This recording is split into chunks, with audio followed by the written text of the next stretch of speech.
bahwa Yesus Kristus telah datang sebagai manusia berasal dari Allah, dan setiap roh yang tidak mengaku tidak berasal dari Allah.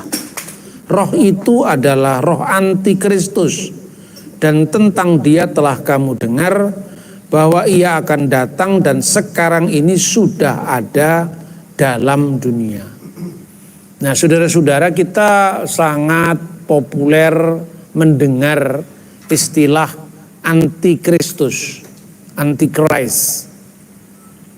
Tapi sesungguhnya kita lupa bahwa sesungguhnya Yesus itu berbicara sehari-hari bukan pakai bahasa Yunani. Sekalipun bahasa Yunani juga dikenal oleh Yesus. Karena pada zamannya bahasa yang dipakai itu paling tidak ada 3 atau 4. Jadi Yesus itu lahir di masyarakat yang multi bahasa. Tatkala dia pergi ke sinagog atau rumah ibadat di Nazaret, di Kapernaum, atau dia mengikuti upacara-upacara di Bait Suci, Beit Hamikdas, itu liturginya sebagian besar tertulis dalam bahasa Ibrani. Dan gereja mewarisi itu, misalnya kata haleluya, misalnya Hosiahna misalnya.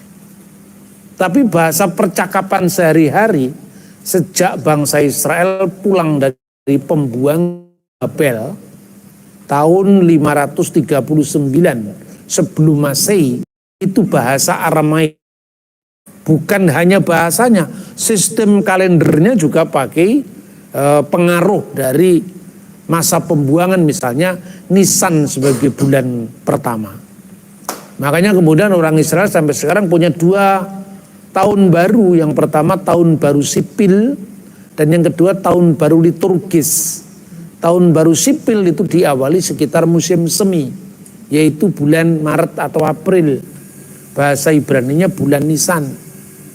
Tapi kalau dalam perayaan-perayaan ibadah itu memakai tahun liturgis yang diawali dari bulan Tisri. Nah, begitu kita di Indonesia tahunnya cuma Januari, Februari, Maret, April, kita tidak mengerti kalender yang dipakai di zaman Alkitab. Lalu muncullah manusia-manusia sombong yang mengatakan kelahiran Yesus tanggal 25 Desember itu perayaan Dewa Matahari yang tak terkalahkan. Kesombongan seperti ini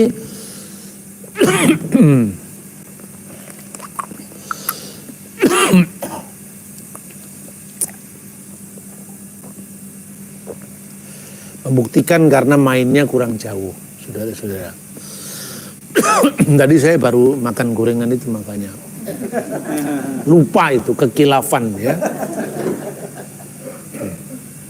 Itu kalendernya, bahasanya. Selain bahasa Aramaik yang kita warisi sampai hari ini, kata Maranatha, Hakal Dama, Eli Eli lama sabaktani, Tali Takum, Gabata, Evata. Evata itu artinya bukalah.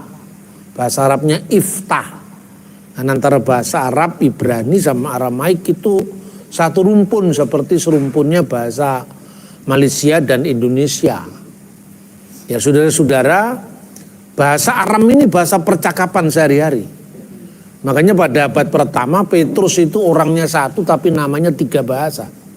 Petrus itu bahasa Yunani, Simon bahasa Ibrani, Kefa atau Kefas bahasa Aramaik. Baru lingua franca, bahasa internasional yang dipakai saat itu, bahasa Yunani. Dan gereja mula-mula di Yerusalem itu ada orang Yahudi yang berbahasa Yunani dan orang Yahudi yang berbahasa Aram dan kitabnya Ibrani.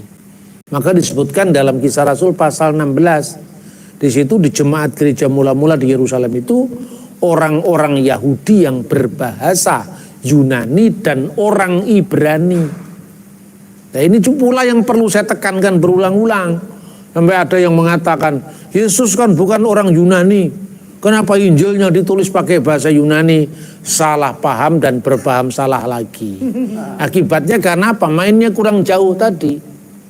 Nah, selain bahasa Yunani sebagai bahasa lingua franca, makanya orang mesti bertanya, Petrus pergi ke arah barat ya, di situ dikatakan Asia Kecil, Kapadokia. Sekarang tempatnya di di Turki, Asia Kecil itu. Bahasanya apa? Orang-orang, sekalipun ada orang Yahudi diaspora yang datang dari Siprus, datang dari Alexandria, tapi Petrus bahasanya apa ketika pergi ke Kapadokia, pergi ke Asia Kecil?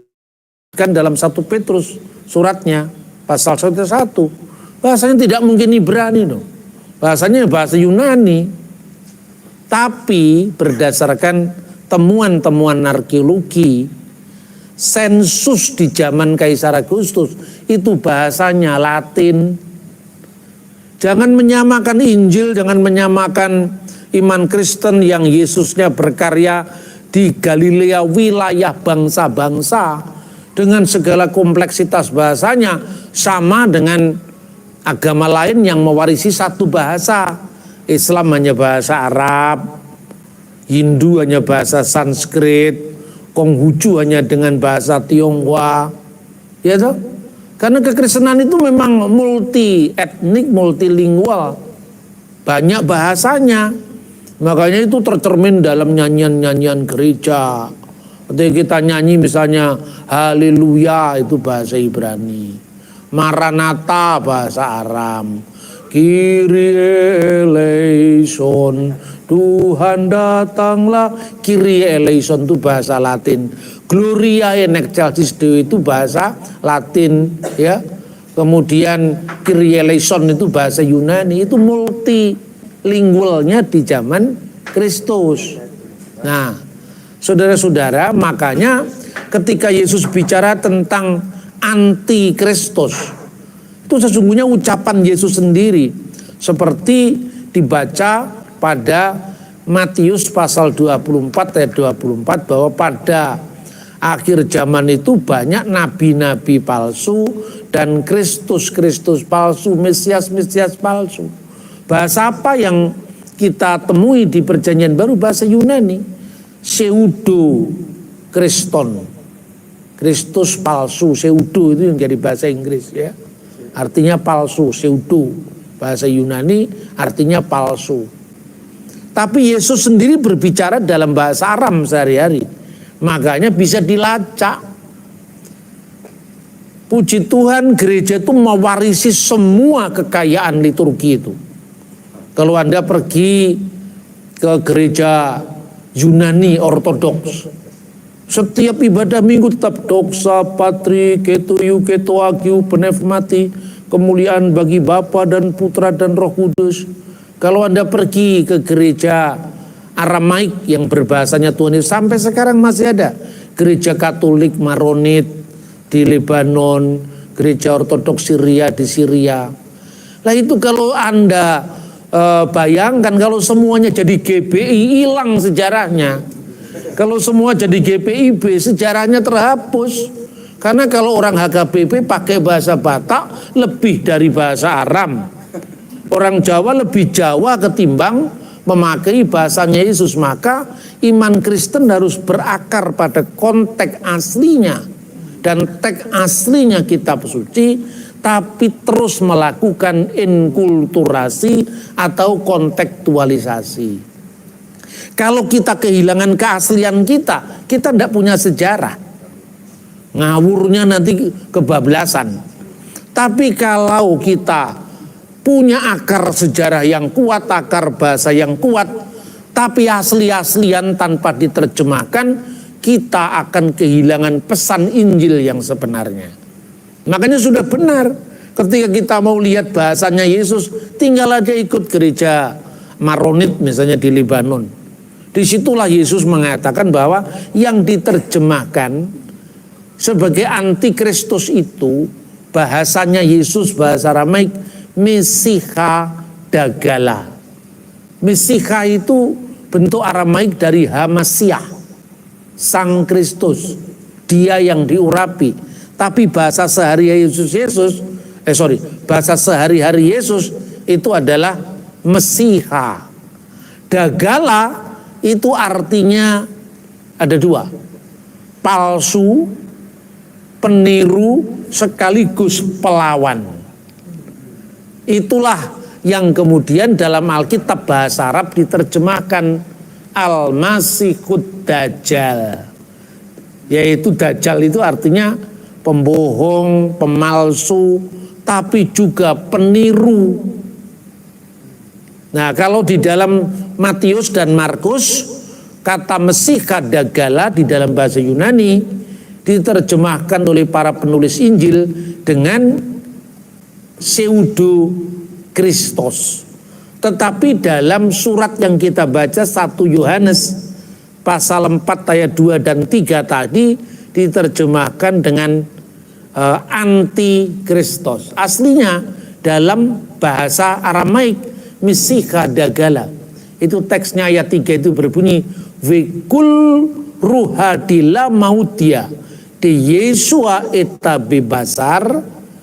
Setiap roh yang tidak mengakui Yesus telah datang sebagai manusia, maka dikatakan laiteh min alaha, dia tidak berasal dari Allah. Bahasa Arab Allah itu dari bahasa Aramaik juga alaha, ya. Tapi dari mana asalnya ilah, melainkan hadimin Mesihah Hidagala.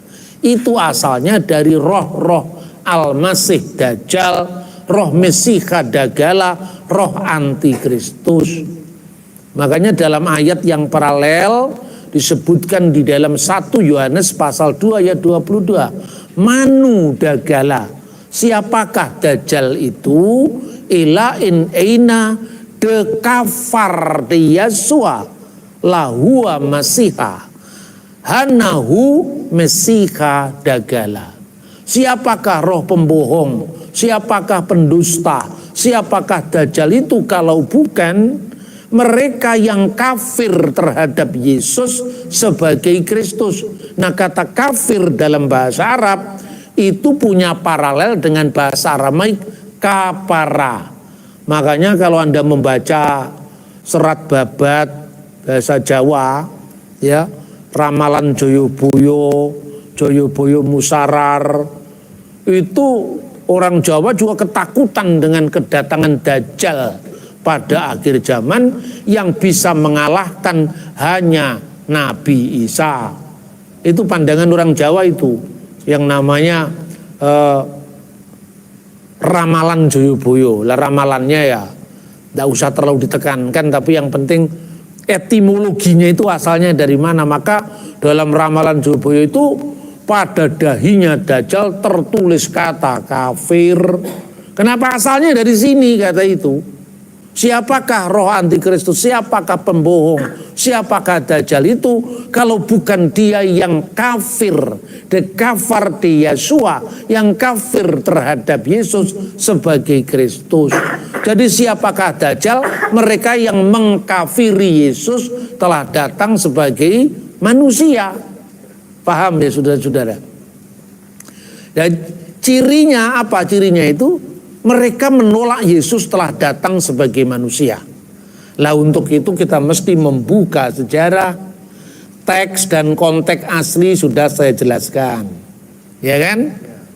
Jadi mau diotak-atik seperti apa, teksnya memang berbunyi demikian.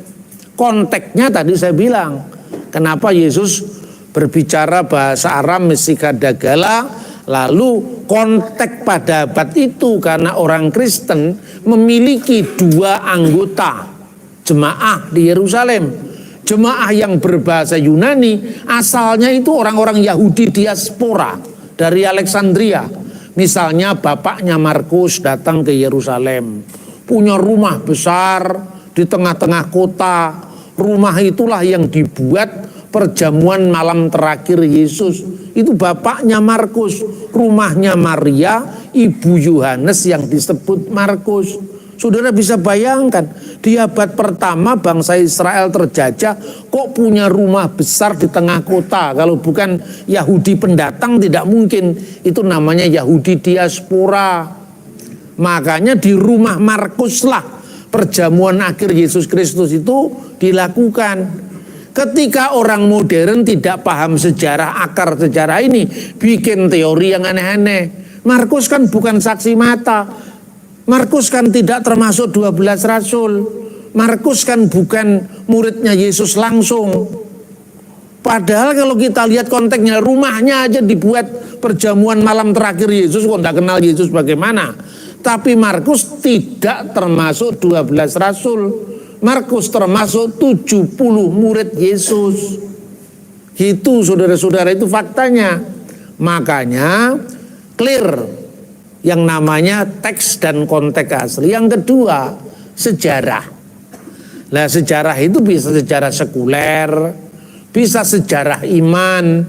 Maka syarat yang kedua memahami kitab suci supaya kita tidak sama dengan mereka-mereka asal ada ayatnya. Nah, ayat itu munculnya konteksnya apa? Ya toh? Kadang-kadang orang nanya ke saya, "Mana ayatnya, Pak?" Terus saya tanya, "Kamu cari ayatnya di mana Matius menulis Injil? Ada nggak ayatnya di Alkitab?" Tidak ada ayatnya. Kenapa kita percaya? Karena kita mendengar kesaksian dari muridnya Rasul langsung. Namanya Papias. Papias itu muridnya Yohanes. Yohanes muridnya Yesus. Masa nggak percaya? Jadi Alkitab itu mesti dilihat dalam konteks sejarah. Bukan kemudian dianggap sebagai buku sihir yang turun dari langit. Tidak ada seperti itu pandangan Kristen. Ya kan? Itu orang yang suka bertengkar main ayat itu tadi. Karena tidak tahu sejarah. Maka pertanyaannya, benarkah Yesus disalib? Lalu ayat-ayatnya dikutip ini buktinya Yesus itu pingsan. Yesus itu tidak disalib. Ini ayatnya. Ya toh? Kristen anehnya mau aja meladeni. Kalau saya pertanyaannya aja sudah keliru.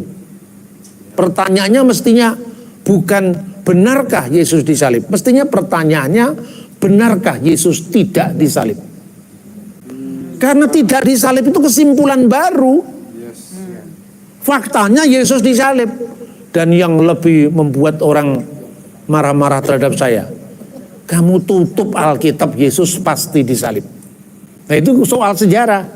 Makanya saya ceritakan tadi, tanpa membaca Injil, Yesus pasti disalib. Kita buktikan sekarang, kita tutup Alkitab kita. Baca Cornelius Tacitus, sejarawan di abad pertama, sekaligus seorang senator Roma dan ahli hukum Roma. Dalam bukunya dia mencatat begini, ini teksnya dalam bahasa Latin. Auctor nominis eius Christus. Kristus yang dari siapa namanya itu muncul, kata Kristiani. Tibero imperitate per precuratorem Pontium Pilatum supplicio advetus erat.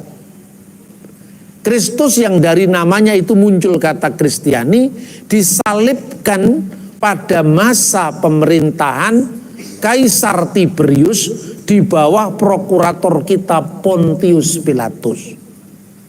Sebetulnya Lukas itu sumber primer sejarah karena ditulis oleh saksi langsung, yaitu termasuk 12 rasul. Termasuk 70 murid. Dia 2 orang yang jalan ke Emmaus itulah. Itu Lukas dengan Kleopas. Alkitab tidak langsung cerita siapa Kleopas. Tapi Alkitab hanya menceritakan ketika Yesus disalib, di bawah salib itu berdiri ibunya. Lalu ditulis saudara ibunya Maria, istri Kleopas, dan Maria Magdalena.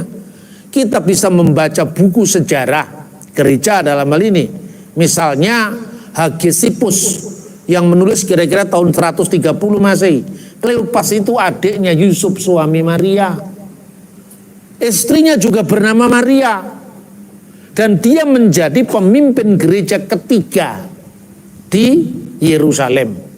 Clear loh sekarang. Nah itu saudara-saudara. Makanya Lukas juga saksi mata. Tapi bukan saksi mata yang sejak semula.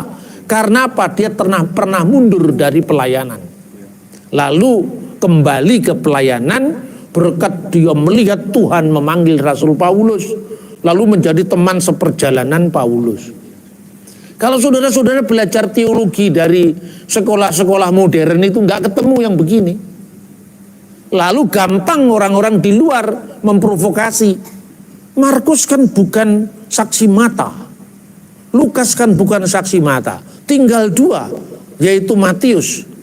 Tapi Matius yang menulis Injil itu bukan Matius muridnya Yesus, tapi Matius yang lain. Yohanes yang menulis Injil itu bukan Yohanes anak Yebedeus, tapi Yohanes di abad kedua. Abad kedua itu tahun berapa, bro? Tahun 97 itu sudah abad kedua. Yohanes baru mati setahun, tahun 95. Nah, dengan kita membaca sejarah seperti ini, yang sering saya sampaikan, sejarah yang penuh bukti adalah mitra dari iman yang penuh bakti. Selubang semut pun orang tidak bisa mengacaukan iman kita. Nah, itu saudara-saudara. Makanya dari abad pertama itu kita bisa melacak bahwa Yesus pasti disalib. Ada seorang lagi penulis dari Yunani, namanya adalah Lucianus dari Samosata. Dia menyebut penyaliban Yesus itu parade kekonyolan, takhayul orang-orang bodoh. Dan orang-orang Kristen sampai sekarang menyembah pria yang disalib. Kata salib yang digunakan beda dengan kata salib yang digunakan dengan Alkitab. Artinya penulis ini tidak tergantung dengan Alkitab, karena dia orang di luar Kristen. Satu sejarawan yang sangat terkenal menulis tahun 95 Masehi, namanya Flavius Josephus.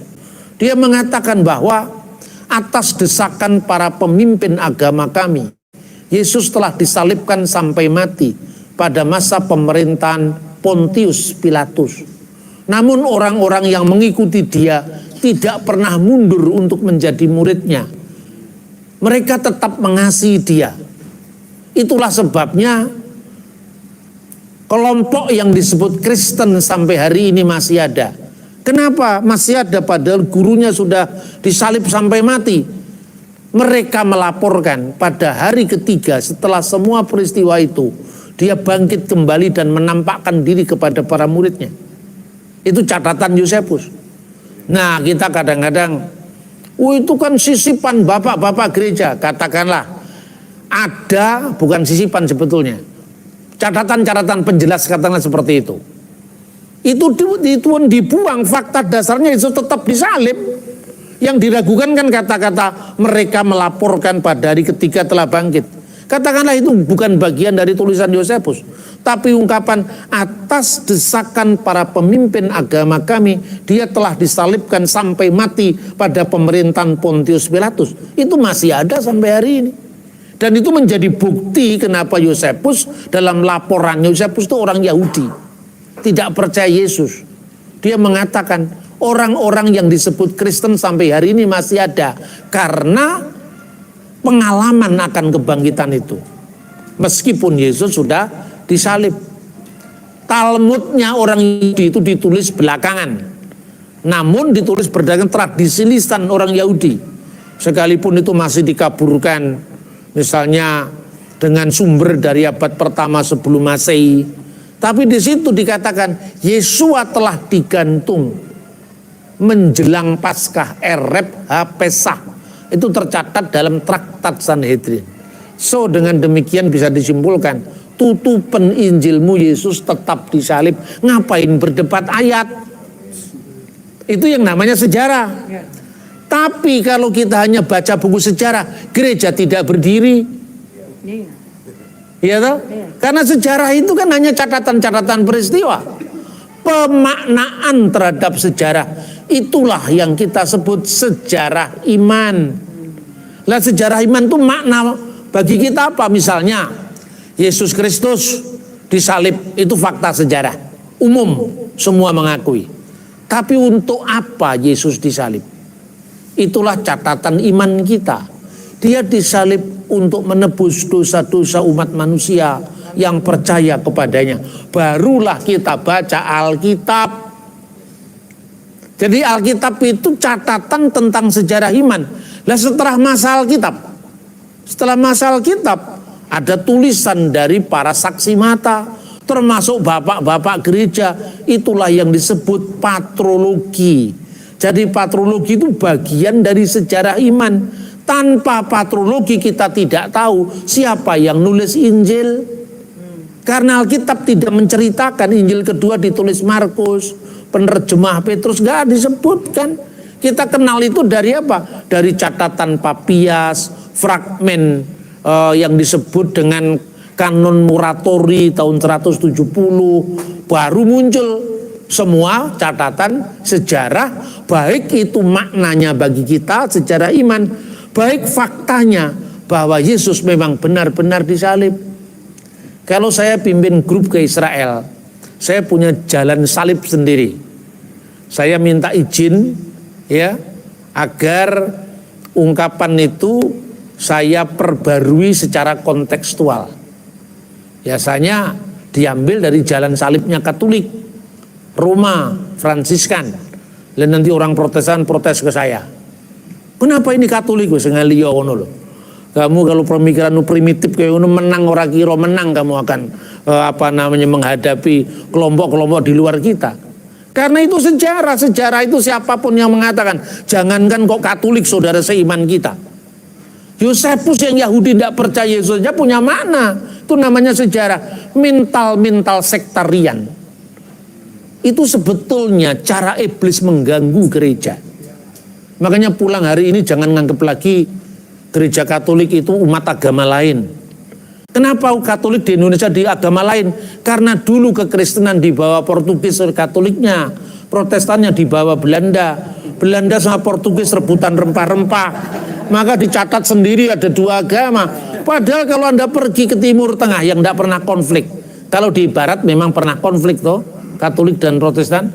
Tapi kalau Anda pergi ke Mesir, ke Irak, ke Syria, yang ada cuma Kristen, Masikiyah. Nah di Masikiyah itu ada Kanisa Ortodoks, Kanisa Katolik Rum, Kanisa Protestania. Jadi itu satu. Nah saudara-saudara, dalam konteks dan metodologi seperti ini, kemudian kita membaca teks yang tadi disebutkan dalam 1 Yohanes pasal 4 ayat 2 dan 3. Jadi apa cirinya Dajjal itu? Cirinya Dajjal itu secara akar kata dari dagala, itu meniru sekaligus memalsu. Ya. Tapi meniru, memalsu dan sekaligus adalah melawan. Jadi melawan itu artinya apa? Ya memang dia bisa meniru iman Kristen. Tetapi inti iman Kristen sendiri sudah dibuang sama dia. Lah itulah yang bisa kita pelajari dari konteks sejarah. Dajjal itu kan setiap zaman selalu ada. Tapi orang Kristen ini sekarang ini sedang dikacaukan oleh iblis ya, dengan mencari kambing hitam sesama Kristen. Itu lihat, antikristus itu Katolik, itu paus. Iya toh? Agar kita lupa antikristus yang sebenarnya itu siapa. Tiga-tiganya Anda mengatakan paus itu adalah antikris. Seumur hidupnya dilakukan untuk mengabdi kepada gereja. Bahwa Katolik berbeda dengan Ortodok, bahwa Katolik berbeda dengan Protestan, itu nggak usah terlalu dibesar-besarkan. Tapi setiap mulut yang mengaku Yesus adalah Kristus, itu adalah saudara kita. Nah lalu kita mencari-cari dengan hitung-hitungan angka 666 itu penting. Tapi bukan itu. Coba kita baca 1 Yohanes pasal 2 ayat 18. Ya, 1 Yohanes pasal 2 ayat 18. Ini bicara tentang dua antikristus atau dua jenis dajjal. Yang pertama itu adalah dajjal historis, dajjal yang pernah dan muncul dalam setiap sejarah umat manusia, khususnya di umat Kristen di gerejanya.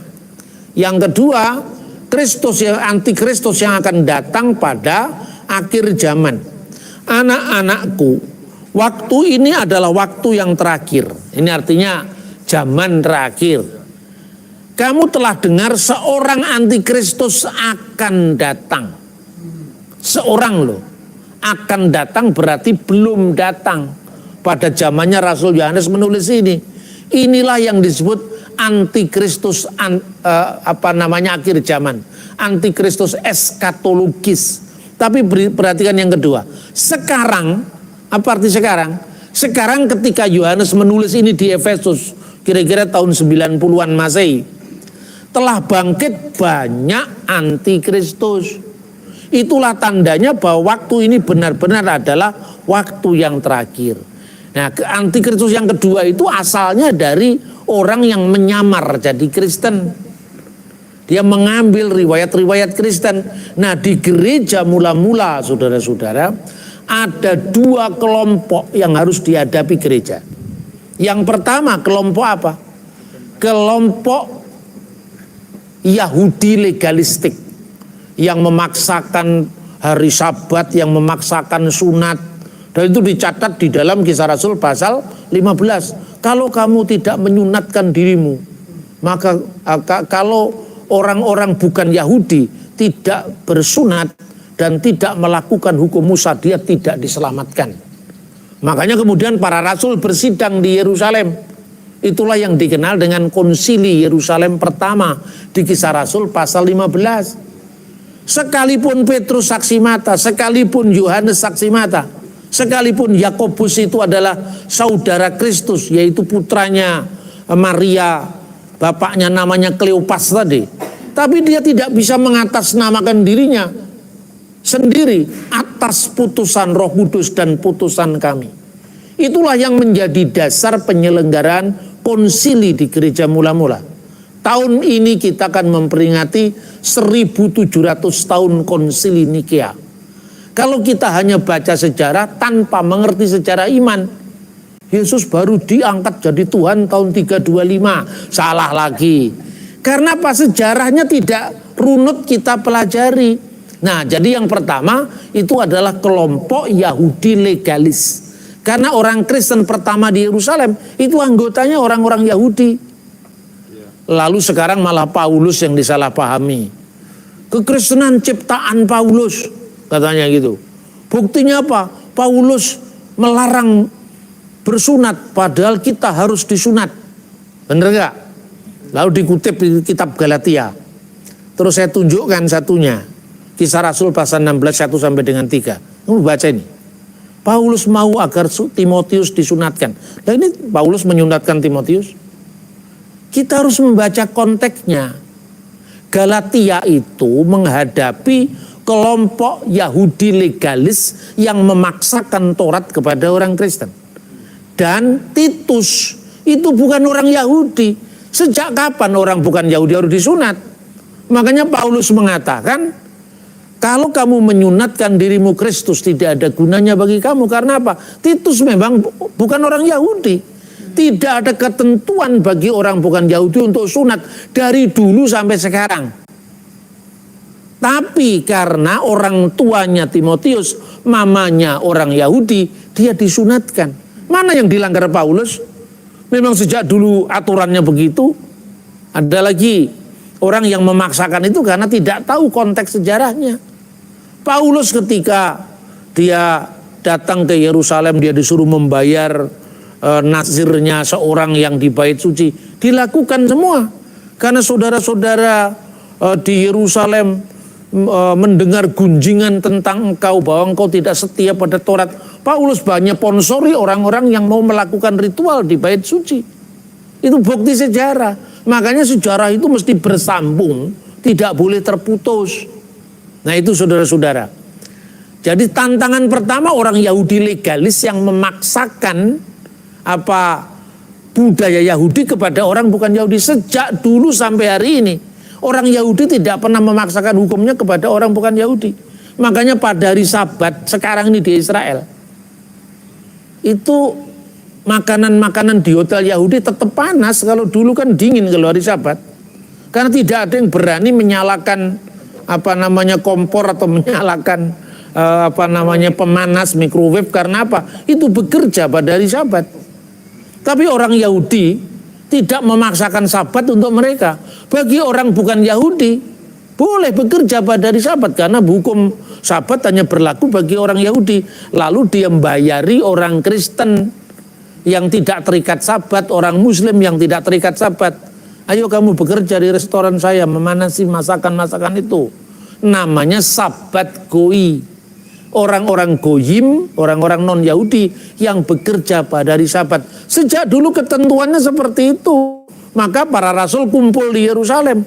Ngapain ini orang Parisi yang sudah menjadi percaya ini memaksakan hukum mereka? Maka ungkapan Paulus sedikit lagi mengklamirkan seluruh adonan. Jadi kalau dalam tradisi hukum itu ada yang namanya jurisprudensi. Ya kan? Ya, jurisprudensi itu kalau misalnya senior-senior kita sudah pernah mengalami boleh, berarti menjadi dasar hukum untuk boleh melakukan hal yang sama. Kalau Paulus mengizinkan Titus disunat, nanti di kemudian hari mengatakan Rasul Paulus saja menyunatkan Titus yang bukan Yahudi, maka orang Yahudi, orang bukan Yahudi harus disunat. Akibatnya menjadi presiden buruk bagi sejarah gereja di masa depan. Itu ancaman pertama. Ancaman kedua adalah orang-orang Kristen yang terpengaruh budaya Yunani. Khususnya bukan sekedar budayanya dan bahasanya. Kalau bahasanya itu no problem, tidak masalah. Tapi filsafatnya, cara berpikirnya, bahkan agamanya. Makanya hati-hati dengan filsafat kosong. Katanya Rasul Paulus kan begitu. Itu filsafat Yunani. Nah, saudara-saudara, apa kaitannya? Siapakah roh antikristus itu? Mereka yang menolak Yesus telah datang sebagai manusia. Bagaimana? Kita bisa runut sejarahnya. Ya, sejarahnya iman Kristen ini kan berkaitan dengan sejarah pada zamannya.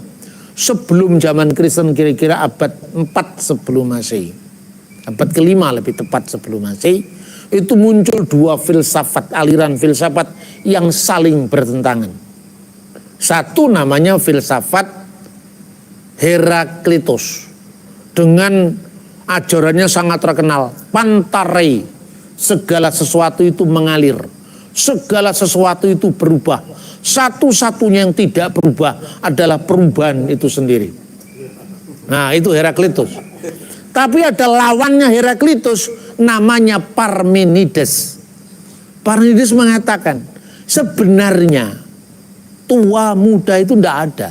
Itu objeknya kan sama, seseorang.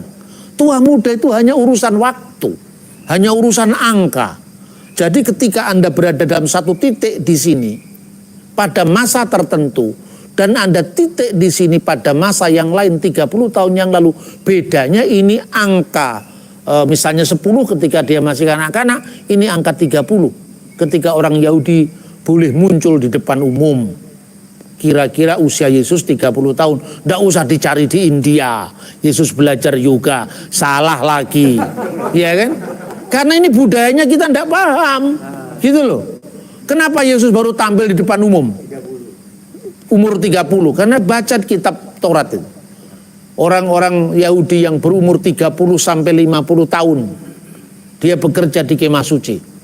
Sebelum tahun itu tidak boleh mewakili bangsanya. Makanya antara umur 12 sampai 30 tahun itu tidak diceritakan dalam Alkitab. Memang tidak perlu diceritakan karena Yesus harus dilihat dari setting sejarah Yahudi. Kenapa 50? Karena 50 itu usia paling tua dia pelayanan di kemah suci. Usia memberi nasihat. Usia 50 itu. Makanya umurmu belum 50 tahun. Bagaimana kamu bisa mengatakan Abraham melihat hariku? Ya kan? Ini semua memiliki makna apabila kita membaca Alkitab dari konteks sejarah iman. Nah, kalau sekedar sejarah ya kita bisa terapkan sejarah India. India tidak sama dengan Israel. Benar nggak? Bukan hanya filosofinya, lagunya aja sudah beda. Benar nggak? Sawan kamahina pawana kare sore jiarari jumi ese jisiban mana kimur. Lentuannya begitu. Kalau sejarah Yahudi kan beda. Shema Israel beda. Apalagi filosofinya India, Yunani itu memiliki satu rumpun. Makanya banyak vocabulary bahasa Jerman itu Indo-Jerman dulu itu. Bahasa bangsa Arya itu. Makanya itu yang diklaim oleh Hitler, ras yang paling unggul di muka bumi. Itu memiliki, makanya Deo dalam bahasa Latin itu mirip dengan dewa dalam bahasa Sanskrit. Gloria in excelsis Deo, Deo, Theos. Makanya nggak usah bahasa yang dipersoalkan. Kalau bahasa dipersoalkan, ini peradaban manusia itu bubar. Ini orang mengatakan Allah itu Tuhannya umat Islam. Sejak kapan kata Allah itu diklaim Islam? Sebelum zaman Kristen kata Allah sudah dipakai. Ada orang Kristen takut sekali mengucapkan insya Allah. Ketika datang ke Mesir, loh, oh pendeta ngomong insya Allah. Itu ada di Alkitab juga, kata insya Allah itu. Benar nggak? Ya. Nah itu sejarah iman itu penting supaya kita bisa melacak bagaimana yang dilakukan Yesus. Nah yang kedua ini, kemudian dua kan, bagi Parmenides ini semua tetap, bagi Heraklitus semuanya bergerak. Satunya filsafat ada, satunya filsafat menjadi, filsafat dalam proses terus menerus berubah. Plato muncul. Nah ini nanti kalau saya cerita Plato, Aristoteles kemudian protes, Pak Bambang tidak Alkitabiah karena tidak hanya membicarakan ayat. Anda kalau membaca Kisah Rasul pasal 17 ada ahli pikir dari Epikuros Stoa. Bagaimana kalau Anda tidak tahu Stoa, tidak tahu Epikuros yang disebutkan dalam Alkitab? Kita tidak tahu alam pikir yang mendasari pemikiran orang-orang yang dijumpai Paulus itu. Nah makanya Plato mendamaikan, kedua-duanya benar dan kedua-duanya salah. Mana yang benar? Ada sesuatu yang tetap tidak berubah. Itu alam ide, alam yang di sana katanya. Tetapi sesuatu berubah itu alam kita ini, alam temporal ini. Maka ada legenda yang sangat terkenal, orang yang terpenjara di gua, tapi sebagian dari tubuhnya yaitu kepalanya itu menongok keluar. Ketika ada bayangan sapi lewat, dikiranya bayangan itu kenyataan. Ketika ada pohon diterpa sinar matahari, dipikirnya bayangan pohon itu kenyataan. Padahal itu hanya bayangan. Bayangan itulah dunia sekarang ini katanya. Tapi yang tetap itu dunia yang akan datang. Itu kata Plato. Dari Plato ini kemudian dikembangkan jadi filsafat namanya Neoplatonisme. Ada Ammonius Sakas dan seterusnya itu.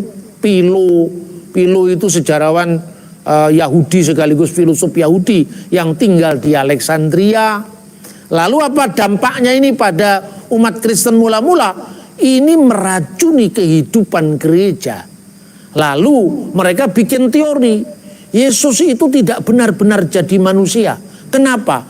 Karena dunia yang kita hadapi sekeliling kita itu dianggap kotor, dianggap tidak suci. Maka orang harus melakukan yang namanya katarsis. Maka tidak mungkin Yesus menjadi manusia. Pada zamannya Yohanes, pemimpin bidat ini bertebaran di Efesus. Namanya adalah Kerintus, bukan Korintus. Kalau Korintus itu nama kota, Kerintus itu nama ahli bidat, pemimpin bidat yang mengganggu gereja di awal sejarahnya. Itu nggak dijumpai Matius, nggak dijumpai Markus, nggak dijumpai Lukas, tapi dijumpai Yohanes pada akhir hidupnya. Umurnya Yohanes itu sudah tua sekali pada saat dia menulis Injil itu. Makanya kalau saudara dikasih umur panjang berarti ada rencana Tuhan bahwa pekerjaanmu belum selesai. Gitu? Petrus wafat di Roma tahun 64. Paulus tahun 67. Yohanes gak mati-mati. Dan dia tidak mati syahid. Dia mati tua pada saat dia dibuang ke Patmos sampai dia mau dilelei dengan minyak panas. Dia nggak mati-mati juga, akhirnya berkarya di Efesus. Lalu muncullah Injil Yohanes yang menegaskan melawan kelompok ini. Kelompok Yunani itu mengatakan begini, Logos seperti pandangannya orang Yunani itu firman, itu tidak mungkin menjadi manusia. Logos itu adanya di alam antara, bukan Tuhan, bukan pula ciptaan. Lalu apa? Logos itu intermediary being. Logos itu entitas yang bukan Allah, bukan manusia. Letaknya di tengah-tengah. Nah inilah logos ini. Dunia ini diresapi oleh logos katanya. Nah ini yang dilawan Yohanes. Makanya banyak orang yang tidak ngerti filsafat, mualaf akhirnya. Karena apa? Bingung. Loh ini, Injil jelas mengatakan in archi in o logos, pada mulanya logos. Ini mirip dengan neoplatonisme. Itu mirip dengan Philo, ya kan? Walah lah orang kok ya sederhana sekali pikiranmu mas. Belajar filsafat nggak lulus, keburu mualaf. Akhirnya apa? Ajarannya ngawur. Gitu? Coba di mana itu saya mengutip Santo Agustinus. Dia mengatakan begini, saya ini sudah belajar semua aliran filsafat. Tapi kenapa akhirnya Agustinus menjadi seorang hamba Tuhan, menjadi seorang pujangga gereja yang handal. Tapi di semua aliran filsafat itu tidak pernah saya jumpai firman telah menjadi daging. Firman telah menjadi manusia dan diam di antara kita. Dan kita telah melihat kemuliaannya, yaitu kemuliaan yang diberikan kepadanya sebagai putra tunggal Bapa, penuh kasih karunia dan kebenaran. Jadi Injil Yohanes bukan himne neoplatonisme seperti yang dikatakan oleh orang-orang awam filsafat itu. Coba, dulu saudara-saudara saya masih mahasiswa semester terakhir.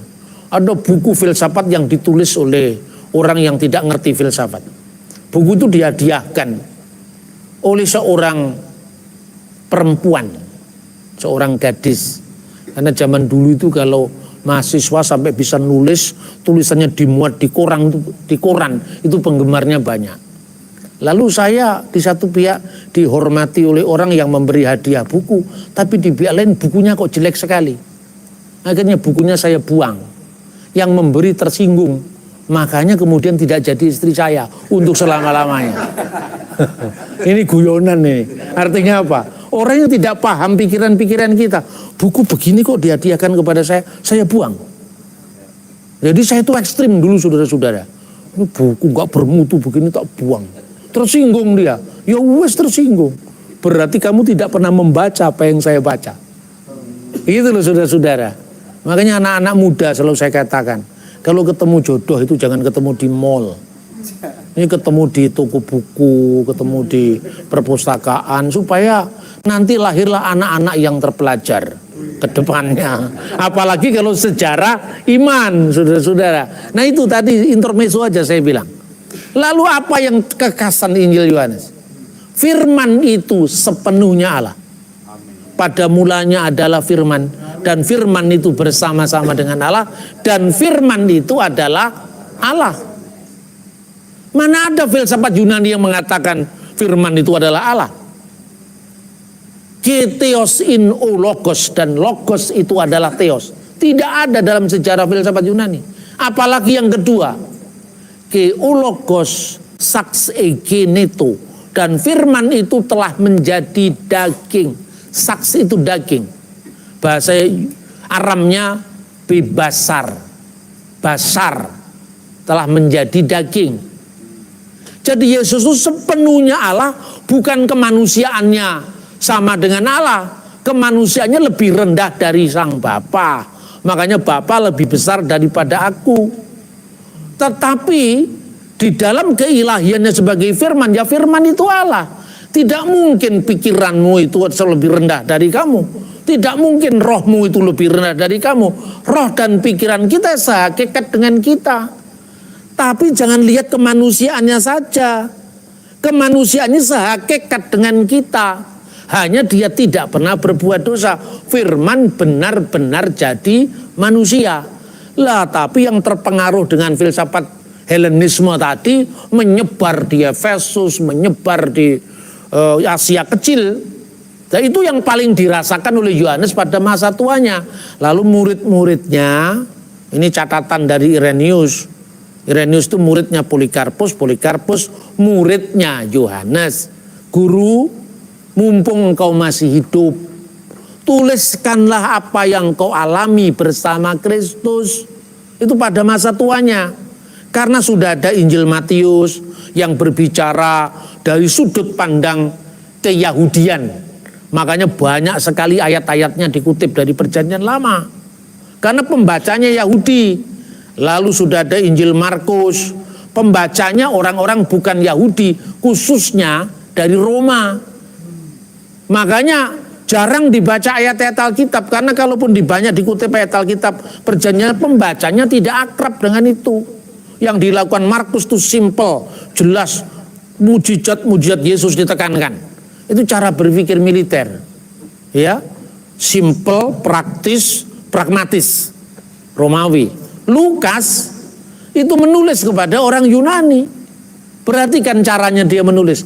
Setelah aku menyelidiki dengan seksama segala peristiwa yang terjadi di antara kita dari pelayan firman dan dari saksi-saksi.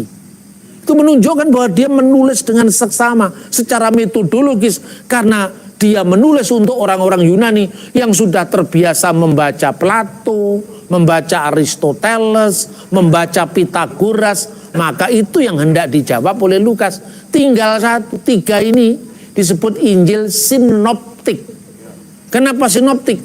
Karena sin itu sebetulnya bersama, optik itu pandangan, pandangan yang paralel. Itu yang disebut Injil dari bawah. Matius mencatat silsilahnya dulu, Markus mencatat pembaptisannya, Lukas mencatat nubuat sebelum dia dilahirkan, kelahirannya dari perawan. Nah, kalau Yohanes itu Injil yang dari atas. Sekarang sudah lengkap sejarahnya. Tapi tekankan wahai guru, sejarah iman, kira-kira seperti itu. Makanya pada mulanya adalah firman. Firman itu bersama-sama dengan Allah. Firman itu Allah dari atas dulu. Firman itu telah menjadi manusia lalu turun. Makanya disebut Injil Yohanes. Karena itu ditulis pada masa akhir Yohanes ketika dia berada di kota Efesus. Dari mana kita tahu ini? Ya dari yang mengantonkan Alkitab itu. Ya. Maka kemudian terjadinya kelompok-kelompok itu pada zaman Korintus. Itu masih belum terlalu mengganggu gereja. Makanya cukup Yohanes menulis Injil, menulis surat-surat, ditegaskan bahwa siapa antikristus itu, siapakah Dajjal itu, yaitu mereka yang telah menolak Yesus telah datang sebagai manusia. Itu kira-kira. Tapi setelah Korintus wafat, meninggal, ada penerusnya namanya Marsion. Marsion itu lebih ekstrim dari Korintus. Dia mengatakan begini, Allah Perjanjian Lama itu berbeda dengan Allah Perjanjian Baru.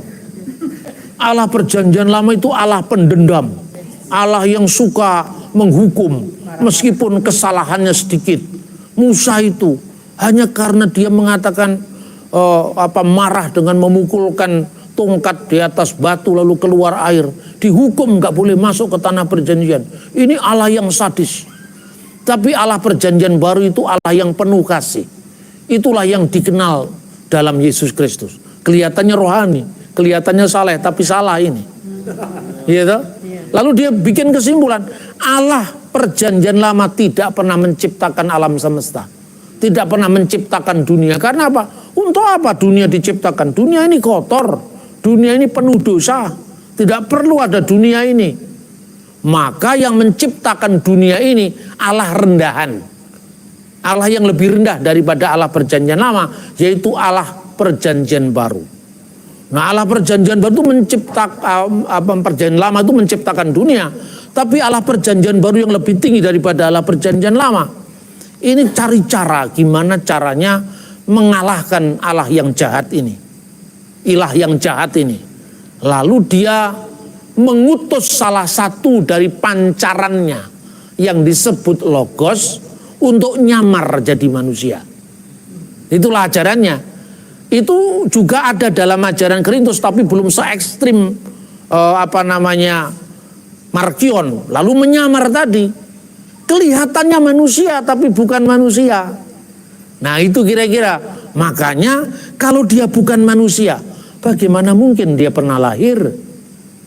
Kalau dia bukan manusia, bagaimana mungkin dia dipaku di kayu salib? Kalau dia bukan manusia, bagaimana mungkin dia dibaptis? Ya toh? Maka kemudian muncul ajaran itu yang disebut doketisme. Dokein itu artinya tampaknya. Jadi Yesus itu hanya tampaknya manusia, tapi benar-benar bukan manusia, tidak benar-benar manusia. Itu ajaran dekotisme. Lebih parah lagi, kurang ajarnya dekotisme itu ngubrak-abrik perjanjian baru. Nah, perjanjian baru itu diseleksi sama dia. Pertama, Matius ini nggak lolos karena kitab Bumilati Yesu Al-Masih ibnu Daud ibnu Ibrahim, terjemahan bahasa Arab. Inilah silsilah Yesus Kristus, anak Daud, anak Ibrahim. Ya, Biblos Genesios Yesus Kristus. Oh, kalau ada silsilahnya berarti benar-benar jadi manusia. Buang Matius ke tong sampah. Markus, Yesus dibaptis di sungai Yordan. Alamatnya jelas di sungai Yordan. Buang karena tidak cocok dengan ajarannya dia. Yohanes apalagi ditulis oleh musuh gurunya. Firman telah menjadi manusia. Buang. Tinggal Lukas. Tapi Lukas pasal 1 ada berita kelahiran Yesus yang disampaikan oleh malaikat Gabriel. Ada silsilahnya di pasal 3. Pasal 1, 2, 3 dibuang. Tinggal pasal 4 sampai pasal 24. Dan Injil Lukas yang sudah dibuang 3 pasal itu dinamakan The Gospel of Marcion. Injil Markion. Gereja otomatis marah. Bagaimana kamu tidak pernah jadi muridnya Rasul? Kamu ngaku-ngaku. Pada waktu Rasul masih hidup, dia nggak bisa berkutik. Karena masih ada cross check-nya, Rasul-Rasul masih hidup. Yohanes masih hidup sampai tahun 96 di kota Efesus. Begitu Rasul-Rasul sudah wafat, dia semakin kurang ajar. Dia menyusun buku, misalnya abad keempat, kisah Rasul Yohanes. Karena Yohanes sudah mati, jadi nggak bisa cross check, toh. Ditulis di situ pada waktu apa yang disebut dalam Injil Yesus digiring di kayu, mau dibawa ke salib itu, ke Golgota. Sebetulnya Yesus asli itu ada di Bukit Zaitun bersama John the Apostle. John ini disuruh menyaksikan. Kamu lihat John, mereka seolah-olah mengarak saya dan memikul salib. Lihat John, mereka memahkotaiku dengan guri yang tajam. Lihat John, mereka jatuh untuk pertama kali. Lihat John, saya jatuh untuk kedua kali. Tajamkan matamu, kamu lihat itu apa? Itu hanya bayangan. Jadi yang disalib itu bayangan. Lalu kamu bisa melihat saya aslinya di sini. Lalu dia lihat Yesus mulai dari kepala sampai ujung kaki. Ternyata kakinya tidak menyentuh tanah. Lalu dia penasaran. Kutiplah ucapan Yesus kepada Thomas. Ya, cucukkanlah jarimu pada bekas paku. Ya, itu kan penyontek itu, makanya peniru. Dajjal itu kan peniru. Dia sentuh tangan Yesus seperti kapas. Begitu dia lepas, seperti tangan kembali. Jadi Yesus tidak benar-benar jadi manusia, hanya seperti manusia. Makanya dokein menjadi doketism. Ya. Makanya Yesus itu tidak pernah benar-benar dilahirkan, tidak benar-benar dia jadi manusia. Maka gereja bergumul, saudara-saudara. Gereja mengingat, memang tidak ada perintah langsung untuk mengenang peristiwa Yesus. Tapi tantangan gereja kita sekarang ini lebih berat. Mereka yang menyangkal penyaliban Yesus, mereka yang mengatakan Yesus tidak benar-benar jadi manusia. Apa yang harus kita lakukan? Ini generasi setelah para rasul meninggal. Para penerusnya, para bapak-bapak gereja yang diajar langsung oleh para rasul. Lalu dia menemukan ayatnya. Apakah ketika Yesus itu perjamuan terakhir? Apa yang dikatakan? Lukas 20 ayat 19. Lalu ia mengambil roti, mengucap syukur, memecah-mecahkannya dan memberikannya kepada mereka, katanya, inilah tubuhku yang diserahkan bagi, buatlah ini menjadi peringatan akan daku. Maka peringatan ini dilakukan oleh para murid. Kapan peringatan itu dilakukan? Yesus kan merayakan Paskah Yahudi kan. Lah Paskah Yahudi itu bukan Paskah Yesus. Paskah Yahudi itu Paskah keluaran dari tanah Mesir. Mereka mengenal roti dipecah-pecahkan. Tapi ketika memecah-mecahkan roti, mereka tidak mengucapkan seperti yang diucapkan orang Kristen, inilah tubuh Kristus. Enggak. Mereka mengucapkan, inilah roti sengsara yang dimakan oleh nenek moyang kita di tanah Mesir. Sampai hari ini Anda bisa membaca, klik aja di Google, Haggadah Pesah, liturgi Paskah Yahudi, begitu bunyinya. Tapi ketika murid-murid mula-mula mereka kumpul di hari Sabat seperti Yahudi yang lain. Mereka kumpul di Bait Allah untuk membaca firman. Firmannya perjanjian lama, karena perjanjian baru belum ditulis waktu itu. Ya toh, gereja itu sekitar 40-an tahun lebih tidak punya perjanjian baru. Coba Yesus naik ke surga, kemudian Roh Kudus dicurahkan tahun berapa? 33 Masehi. Alkitab, surat-surat Paulus baru ditulis kira-kira tahun 49, tahun 50. Injil Matius kira-kira tahun 60. Injil Lukas tahun 70-an. Lalu antara tahun 33 sampai tahun 49 atau 48 gereja tidak punya perjanjian baru. Lalu apa kitabnya? Ya perjanjian lama. Lalu kalau perjanjian lama bedanya apa? Bedanya ketika misalnya waktu Paskah, inilah roti sengsara yang dimakan nenek moyang kita di tanah Mesir. Tapi mereka ingat pada sabda ini, sebagai peringatan akan aku. Berarti Paskah kita sekarang diperbarui. Makanya dari Sabat kepada Ehad. Pada hari Sabat mereka masih ngumpul dengan orang-orang Yahudi yang lain. Gereja belum terpisah dengan sinagog. Mereka membaca Taurat pada hari Sabat sama semua dengan Yahudi lain. Tapi mereka memecah-mecahkan roti dalam Kisah Rasul. Itu bukan roti boi. Itu tubuh dan darah Kristus. Dan harinya bukan lagi hari Sabat. Kisah Rasul 20 ayat 7. Hari pertama minggu itu ketika kami memecah-mecahkan roti. Makanya mulai ada hari Minggu. Tidak usah dicari hari Dewa Matahari. Kan itu Sunday Pak. Sun itu matahari, day itu hari. Itu kan bahasa Inggris. Bahasa Ibraninya juga nggak ada kata Sunday. Atau Sondag bahasa Belanda.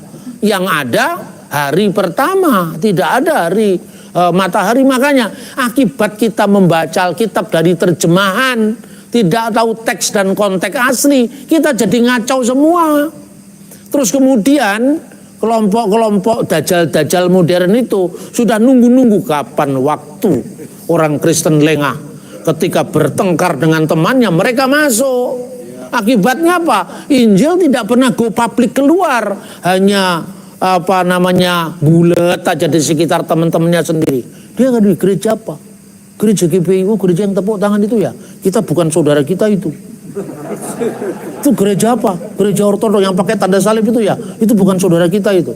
Akibatnya apa? Injil yang diberitakan tidak pernah sampai keluar. Visi yang saya bawa adalah visi kesatuan tubuh Kristus. Amin. Kemarin saya baru ceramah di gereja Katolik di Paroki Melania di Bandung.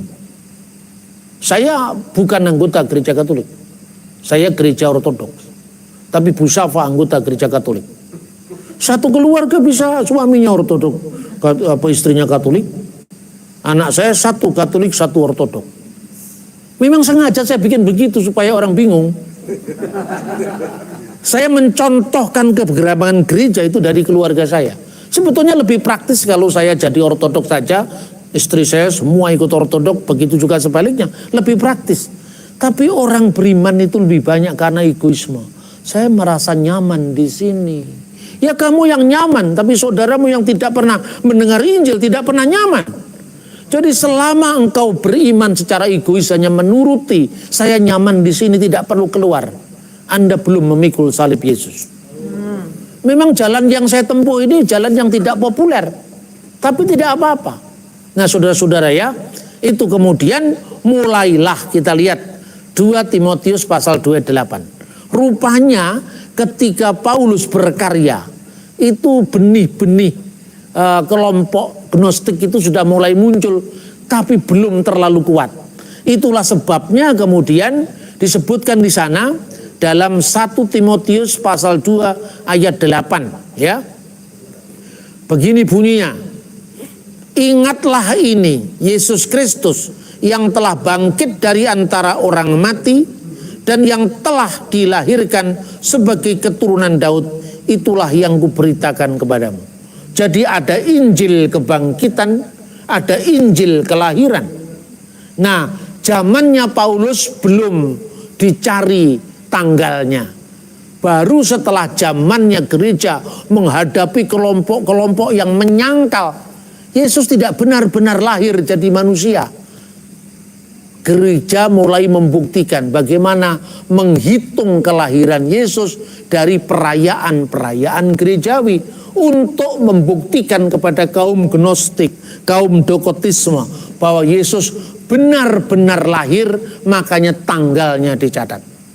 Orang masih nanya ke saya, itu kan tidak ada dalam Alkitab. Yesus memperingati perayaan penahbisan bait suci. Itu di mana ayatnya? Tidak ada ayatnya itu kalau dalam Perjanjian Lama Ibrani. Adanya di Septuaginta. Adanya di kitab yang di Katolik disebut Deuterokanonika itu. Paulus mengatakan dua penyihir Fir'aun itu namanya Yanes dan Yambres. Cari ayatnya di Alkitab, tidak ketemu itu di Perjanjian Lama. Tapi orang Yahudi memiliki catatan-catatan itu. Sekalipun saudara-saudara, catatan itu harus dilihat sejaman atau tidak. Sumbernya sejaman primer baru itu kita akui. Tapi kalau catatannya itu muncul 5 abad setelah peristiwa, Yesus bicara waktu bayi, jangan dipercaya. Itu namanya Injil masa kanak-kanak Yesus, Injil Tufulia. Yesus bisa membuat tanah ditiup jadi burung, jangan percaya, itu dari Injil Thomas abad keempat. Karena lewat sudah 400 tahun lebih dari peristiwanya. Gitu loh saudara-saudara. Nah, akalnya bidat masih aja bisa. Bagaimana? Yesus tidak pernah lahir di muka bumi ini. Dia bikin cara yang macam-macam. Gereja mengatakan cross check, dia diajar siapa? Dia ditahbis siapa? Hubungannya dengan rasul mana? Tidak ada hubungan dengan rasul. Makanya orang Gnostik bikin. Inilah perkataan rahasia yang diucapkan oleh Yudas, Yesus hanya kepada Yudas seminggu sebelum kematiannya. Perkataan rahasia nggak bisa di cross check. Yesus hanya mengatakan kepada Yudas. Yudas pun sudah gantung diri, tidak ada saksinya. Makanya agama yang tidak pernah bisa dibuktikan secara historis, hanya klaim rahasia, hanya klaim wahyu, itu asalnya tidak dari Tuhan. Paham? Itu persis sama dengan Injil Thomas. Inilah perkataan rahasia yang hanya diucapkan oleh Yesus kepada kembaran Kristus, yaitu Thomas Didimus. Thomas sudah tidak ada lagi, dia menulis.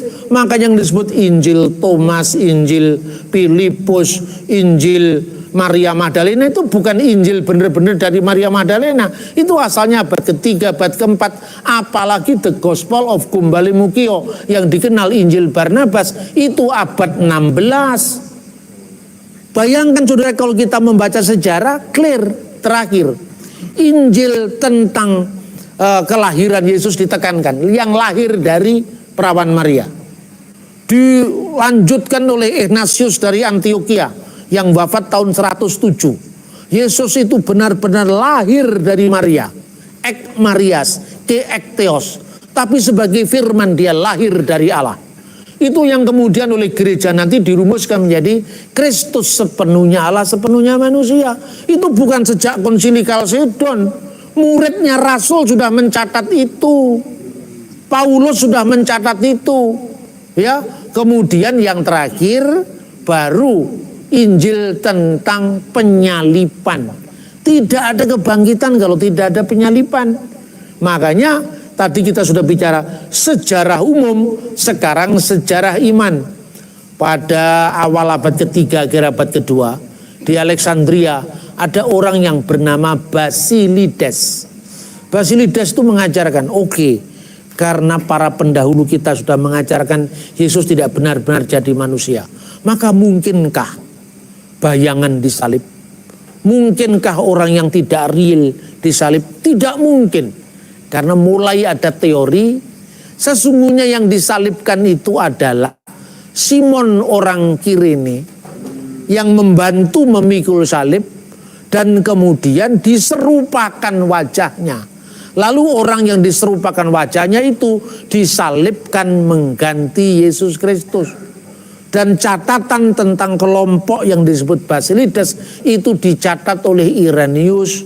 Siapakah Irenaeus yang wafat tahun 202? Muridnya Polikarpus yang wafat tahun 156. Siapakah Polikarpus? Polikarpus muridnya Yohanes yang wafat tahun 96. Siapakah Yohanes?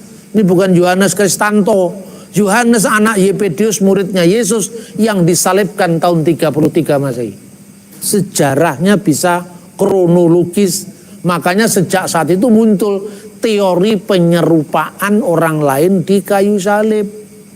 Nah, karena itu mungkin ada markion-markion yang punya pandangan yang sama, tapi iman kita jangan goyah dari berita Injil yang sebenarnya.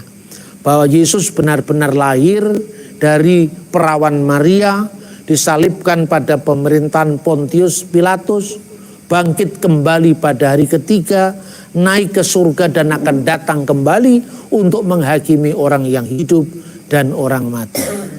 Kiranya presentasi yang cukup panjang dan berapi-api ini, lebih baik berapi-api daripada beres-es kan, dingin kalau berapi-api kan hangat, mencerahkan kita semua.